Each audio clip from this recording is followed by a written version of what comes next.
광주 MBC는 5.18 판도라의 상자라고도 불리는 체로키 파일의 실제 작성자의 증언을 연속으로 보도해드렸는데요. 미국의 전직 관료들을 찾아내 인터뷰를 진행했던 임지은 기자와 함께 궁금한 내용 몇 가지 더 살펴보도록 하겠습니다. 자, 임 기자, 당시 광주 상황을 잘 알고 있는 미국 전직 관료들의 진술이 5.18의 진상을 밝힐 수 있는 핵심 단서가 될 수 있을까요? 네, 맞습니다. 미국의 비밀 문건들은 이미 은폐된 신군부의 국내 기록과는 달리 44년 전 광주의 상황을 아주 낱낱이 들여다볼 수 있습니다. 하지만 미국의 정보공개법에 따라 여전히 베일에 쌓여진 부분이 많은데요. 체로키 파일의 대부분을 직접 작성했던 미 국무부 한국과장 로버트 리치 씨와 당시 신군부의 군사 동향을 미국에 직접 보고했던 DIA 서울지부장 제임스 영 씨의 증언을 듣는 것이 진상규명 작업의 중요한 이유입니다. 그럼 실제로 5.18 조사위가 밝혀내지 못한 이 핵심 쟁점과 관련해서 유의미한 진술을 좀 짚어주시죠. 네, 리치 전 한국과장이 발포 명령에 대해 언급한 대목입니다. 5월 21일 옛 전남도청 집단 발포는 공수부대원들에게 총을 쏘게 명령한 자가 누구인지가 관건이죠.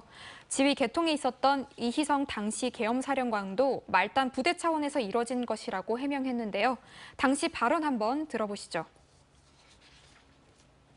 그와 같은 세부 사항은 제가 파악할 수 없는 말단부대 조그만 말단부대 사건입니다.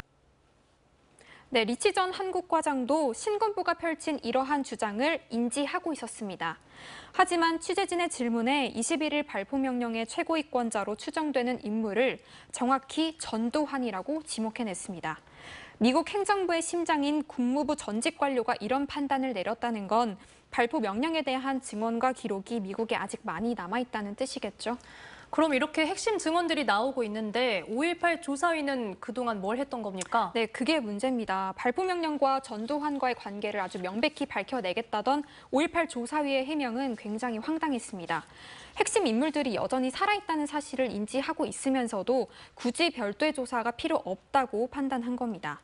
체로키 전문의 대부분을 관여했던 리치 전 한국 과장이나 기밀 해제가 필요한 국방 정보를 알고 있는 DIA 제임스 영 서울 지부장을 만나서 증언과 기록을 수집하는 일은 사실상 조사위가 이미 활동 기한 안에 다 끝냈어야 하는 일입니다. 하지만 조사위는 지난 2019년 자신을 미국의 군사정보관이라고 허위 주장했던 김용장 씨를 불러서 조사하는 등 정작 중요한 인물은 접촉하지 않았고 헛심만 썼습니다. 지금 말씀해 주신 대로의 상황이라면 진상규명 작업이 이대로 끝나서는 안 될 것 같은데요. 네, 맞습니다. 5.18 조사위가 밝혀내지 못했다고 해서 발포 명령과 같은 핵심 사건들이 이대로 묻혀서는 안 되겠죠. 5.18과 관련해 아직 기밀 해제가 되지 않은 문서들을 추가로 공개해달라고 하는 국가적 차원의 노력이 절실합니다. 실제로 리치 전 과장과 인터뷰를 하던 도중에 5.18은 광주 시민들의 투쟁으로 인정하는 비밀 문건의 존재를 확인을 했고요. 이 문서에 대해서 미국 국무부를 상대로 정보 공개 청구를 했습니다. 또 당시 광주 상황과 관련해 미국 정부에서 만들어진 비밀 문건에 대해서 지속적으로 취재해볼 예정입니다. 네, 후속 취재를 기다려보겠습니다. 오늘 여기까지 듣도록 하겠습니다. 임지은 기자, 잘 들었습니다. 언제 어디서나 내 손 안의 뉴스. 광주 MBC 뉴스 유튜브 구독으로 함께하세요.